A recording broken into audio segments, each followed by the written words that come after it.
برادران اسلام، السلام علیکم ورحمۃ اللہ وبرکاتہ۔ دوستوں، آج جو میں اپنا یہ ایپیسوڈ بنانے جا رہا ہوں، سب سے پہلے تو میں سبھی دیکھنے والوں کا شکریہ ادا کرتا ہوں، میور ٹائمز چینل کی طرف سے میں واجد علی، اور آپ کی توجہ چاہوں گا اس ایپیسوڈ کے لیے۔ آپ تھوڑا سا وقت نکالیں اور اسے تمام برادران اسلام میں جہاں تک ہو سکے اسے شیئر کریں۔ شیئر کرنے کی وجہ یہ ہے کہ نبی کریم صلی اللہ علیہ وآلہ وسلم کے وفات کے بعد جو خلفائے راشدین چنے گئے، ان میں حضرت علی رضی اللہ تعالیٰ عنہ کا جو مرتبہ تھا وہ نبی کریم صلی اللہ علیہ وآلہ وسلم کے داماد رہے۔ ان کے وفات کے بعد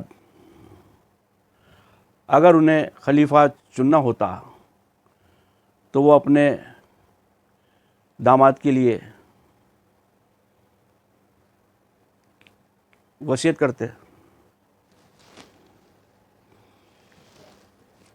مگر انہوں نے اس طرح کی بات نہیں کی، اور اس وقت میں حضرت ابو بکر صدیق رضی اللہ تعالیٰ عنہ، حضرت عثمان غنی رضی اللہ تعالیٰ عنہ، حضرت عمر فاروق رضی اللہ تعالیٰ عنہ اور حضرت علی رضی اللہ تعالیٰ عنہ موجود تھے۔ جب خلیفہ کا چناؤ کیا گیا تو وہاں یہ دیکھا گیا کہ پرہیزگاری، ایمانداری، دیانتداری، علم میں اولین کون ہیں؟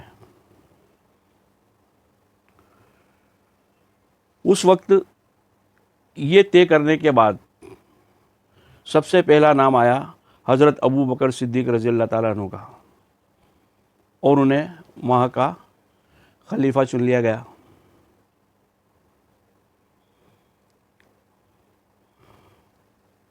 ان کی وفات کے بعد جب دوسرا نام خلیفہ کے لیے طے کیا جانے لگا تو ان میں بھی وہی چیزیں دیکھی گئی۔ یہ چیزیں اس لیے دیکھی گئی کہ اسلام کا اہم مدعا انسانیت، پرہیزگاری، دیانتداری، علم وغیرہ ہے۔ ان میں ریلیشن شپ یا اپروچ کی کہیں کوئی گنجائش نہیں ہے۔ اس میں صرف یہ دیکھا گیا کہ قابلیت کس میں زیادہ ہے اور کون اس کا حقدار ہے۔ تو حضرت ابو بکر صدیق رضی اللہ تعالیٰ عنہ کے بعد حضرت عثمان غنی رضی اللہ تعالیٰ عنہ کو وہ مقام عطا فرمایا گیا۔ ان کی وفات کے بعد جب پھر خلیفہ کی ضرورت پڑی، اس وقت بھی ان سب چیزوں کو دیکھا گیا۔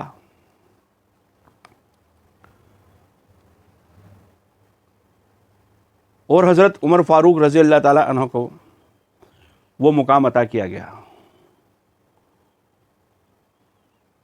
اور حضرت عمر فاروق رضی اللہ تعالیٰ عنہ نے اپنی حکومت میں جس طرح کے انتظامات کیے، وہ پورے ورلڈ کی لوگوں کے اندر، پوری راجنیتی کے اندر، پوری سیاست کے اندر ایک بہترین مثال ہے۔ انہوں نے یہ کہا کہ اگر میرے حکومت کے دور میں سمندر کے پاس، سمندر سے پار کوئی بکری پیاس سے مر جاتی ہے تو اس کا ذمہ دار میں اپنے آپ کو ٹھہراؤں گا اور اپنے پروردگار کو کیا جواب دوں گا۔ اب ان کی رحم دلی کی کیفیت دیکھیے، ان کی پرہیزگاری کی کیفیت، جبکہ خلیفہ ہیں، مالک ہیں، چاہیں تو نوکر لگا سکتے ہیں، چاہے تو، لیکن خود اپنے آپ کو ذمہ دار ٹھہرا رہے ہیں۔ کتنی بڑی ایک مثال ہے اس بات کی کہ وہ خود پوری اپنی ریاست کا چکر لگا کے یہ دیکھ رہے ہیں کہ کوئی رات میں کہ کوئی آدمی پریشان تو نہیں ہے، کوئی بھوکا تو نہیں ہے، کسی طرح سے کوئی مبتلا تو نہیں ہے، کسی مصیبت سے کوئی پریشان تو نہیں ہے۔ خلیفہ، مالک، شہنشاہ، جن کے بارے میں نبی کریم صلی اللہ علیہ وسلم نے یہ کہا ہے کہ آپ کو جنت کی بشارت دی جاتی ہے، وہ ان کی وفات کے بعد حضرت علی رضی اللہ تعالیٰ عنہ کو خلافت ملی اور انہوں نے اسی نظام کو قائم رکھا۔ لوگوں کا کہنا یہ ہے کہ اسلام تلوار کی نوک پہ پھیلا ہے، مگر ایسا نہیں ہے۔ اسلام محبت اور خلوص سے پھیلا ہے۔ ایک مرتبہ حضرت علی رضی اللہ تعالیٰ عنہ کی ایک پہلوان سے جنگ ہوئی، وہ دشمن تھا ان کا، اسے وہ مار دینا چاہتے تھے، بڑا طاقتور، بڑا ظالم۔ دونوں کے بیچ میں جب لڑائی ہوئی تو آخر میں حضرت علی رضی اللہ تعالیٰ عنہ نے اسے پچھاڑ کر زمین پر گرا دیا اور اپنے کمر سے خنجر نکال لیا اس کی چھاتی میں اتارنے کے لیے۔ لیکن اس پہلوان نے جیسے ہی وہ خنجر دیکھا تو حضرت علی کے چہرے مبارک پر تھوک دیا۔ جیسے ہی اس نے یہ بدتمیزی کی تو حضرت علی نے اپنا خنجر ہٹا لیا اور اسے آزاد کر دیا۔ لوگوں نے پوچھا کہ حضور آپ نے کیا کیا؟ کہ نہیں، اگر میں اس کے تھوکنے کے بعد اگر میں اس کو مار دیتا تو لوگوں میں پیام جاتا کہ میں نے اس کو جو ہے اسلام کے خاطر نہیں مارا، میں نے اس کو اپنی ذاتی مفاد کے خاطر اس کا قتل کیا، چھوڑ دیا اسے۔ یہ ہمارے خلیفہ رہے ہیں۔ اب ہم بات کرتے ہیں آج کی۔ آج ہمارے شہر میں ہر محلے کے اندر ایک ایک، دو دو، تین تین، چار چار، کئی مسجدیں ہیں۔ مسجدوں کے جو نظام ہیں وہ نظام لوگوں نے وہاں کے صدر بنا کر ان کے ہاتھوں میں سونپ رکھے ہیں کہ یہ نظام ان کے ہاتھوں میں ہے، یہ صدر بنائیں گے۔ اور اگر وہ نہ بناتے ہیں تو لوگ صدر بننے کے لیے نیتاؤں کی اپروچ لگا لیتے ہیں کہ مجھے مسجد کا صدر بنوا دیا جائے، تاکہ میرا امپریشن صدر کے ناطے راجنیتی میں ہو، محلے والے لوگوں میں ہو، محلے میں مجھے جو ایک عزت دار آدمی سمجھا جائے کہ صاحب مسجد کے صدر ہیں یہ۔ ٹھیک ہے، صدر بننا ضروری ہے اور بننا چاہیے، بنانا چاہیے، مگر اسلام میں اور شریعت میں مسجد کا صدر بننے کے لیے شرطیں طے کی گئی ہیں، اور جو اس شرطوں پر کھرا اترے وہ ہی اس مسجد کا صدر بننے لائق ہوتا ہے۔ اب آپ مسجد کے صدر بننے کی شرطیں ملاحظہ فرمائیں۔ پہلی شرط یہ ہے کہ 25 سال سے لے کے 50 سال تک وہ دیندار رہا ہو، دین کو سمجھنے والا رہا ہو، دین پہ چلنے والا رہا ہو۔ دوسری شرط یہ ہے کہ روزے اور نماز کا پابند ہو، جس کی روزے اور نماز قضا نہ ہوتے ہوں۔ تیسری شرط اس کے اندر شامل ہے کہ چہرے پہ سنت رسول ہو، یعنی داڑھی ہو، اور داڑھی مثنوی نہیں، شریعتاً داڑھی ہو، صرف 4 بال اگا کے کیسا ہوئے ہیں، شریعتاً داڑھی، مثنوی داڑھی نہیں، شریعتاً داڑھی ہو۔ چوتھی شرط یہ ہے کہ سورہ یاسین کے ساتھ جمعے کے دونوں خطبے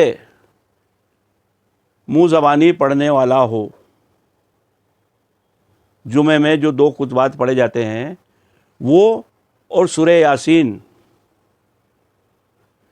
پڑھنے والا ہو۔ پانچویں شرط ہے کہ شرعی لباس ہو، بالکل وہ لباس جس سے مسجد میں جانے کی وہ لگائیے کہ کرتا ہو، پاجامہ ہو، ٹوپی ہو، یہ نہیں کہ کوئی سے بھی کپڑے پہن کے اور چلا گیا، صدر ہوں صاحب، نہیں۔ چھٹی شرط ہے کہ صحیح الفاظ میں اذان و اقامت آتی ہو، صحیح لفظوں میں اذان پڑھنا آتا ہو اور اقامت کرنا آتا ہو۔ ساتویں شرط یہ ہے کہ وضو و نماز کی سنتیں، فرائض، واجبات کا پورا مکمل جانکار ہو، اسے وضو کی بھی تمام باتیں معلوم ہو، اسے سنت کے فرائض بھی معلوم ہو، واجبات اور سب زبانی یاد ہو،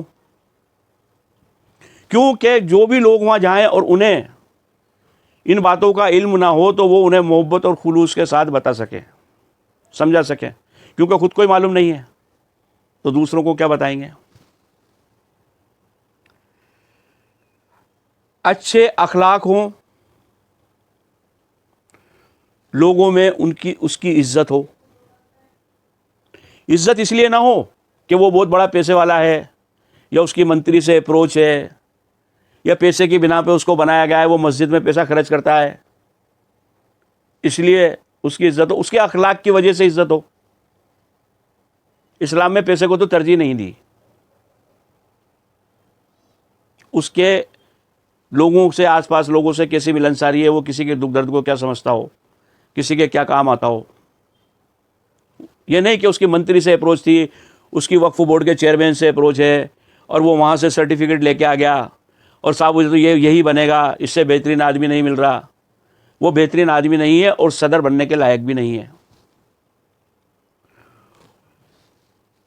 علم کی عزت بھی کرتا ہو، نویں شرط ہے کہ علم کی عزت کرتا ہو۔ اگر اسے کوئی بات بتائی جائے، قرآن پاک سے ہے، حدیث سے ہے، کسی علماء سے ہے، تو اس کی عزت کر کے اس کو اپنے کردار میں اتارنے والا ہو۔ یہ نہیں انہوں نے کہا میں صدر ہوں صاحب تو میں اپنی بات تھوپ سکتا ہوں کسی پہ بھی اور آپ کو ماننی پڑے گی کیونکہ میں صدر ہوں۔ تم کچھ بھی نہیں ہو، تم صدر بننے لائق نہیں ہو اگر تمہارے اندر یہ چیزیں موجود نہیں ہیں تو۔ 10ویں شرط یہ ہے کہ علماء، صالحہ اور اللہ والوں کا احترام کرنے والا ہو۔ علماء، صلحاء اور اللہ والوں کا احترام کرنے والا ہو، انہیں عزت دینے والا ہو۔ یہ نہ ہو کہ میں صدر ہوں تو میری بات مانی جائے گی، آپ کی بات رد کرتا ہوں میں، انہیں جھڑک دے، ان سے گستاخی بدتمیزی کرے، نہیں کر سکتا۔ اگر کر رہا ہے تو اس کے اندر ایگو ہے،